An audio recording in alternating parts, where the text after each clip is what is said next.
সালামু আলাইকুম হিজিটেকবাসী, কি অবস্থা সবার? চারটা ফোন আজকে দেখাচ্ছি আমি, সবগুলোই ভিভোর ফোন। এটা হচ্ছে Vivo Y56 5G 8GB 128GB variant.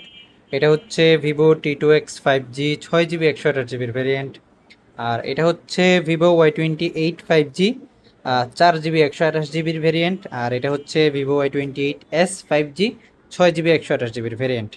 প্রত্যেকটা ফোনই মোটামুটি ফ্রেশ কন্ডিশনে আছে, একেবারে সুপার ফ্রেশ কন্ডিশনে নাই। হালকা পাতলা স্ক্র্যাচ স্ক্র্যাচ বলতে ওই যে কাভারের দাগটাক এগুলো আছে। আর বাকি ফোনের ভিতরে কোনো ধরনের কোনো প্রবলেম নাই, ওই সব কিছুই ওকে আছে। আমাদের প্রত্যেকটা ফোনের সাথে গ্যারান্টি ওয়ারেন্টি সব কিছু একদমই সলিড। তো এই ফোনগুলো সম্পর্কে বিস্তারিত জানতে অথবা এই ফোনগুলো দেখতে, এছাড়াও অন্যান্য ফোন দেখতে বা ফোনের সম্পর্কে কিছু জানতে সরাসরি আমাদের হিজিটেকে চলে আসুন, অথবা আমাদেরকে নাম্বারে মেসেজ কলও করতে পারেন। ভালো থাকুন, সুস্থ থাকুন, অবশ্যই আমাদের হিজিটেকের সাথেই থাকুন। আসসালামু আলাইকুম।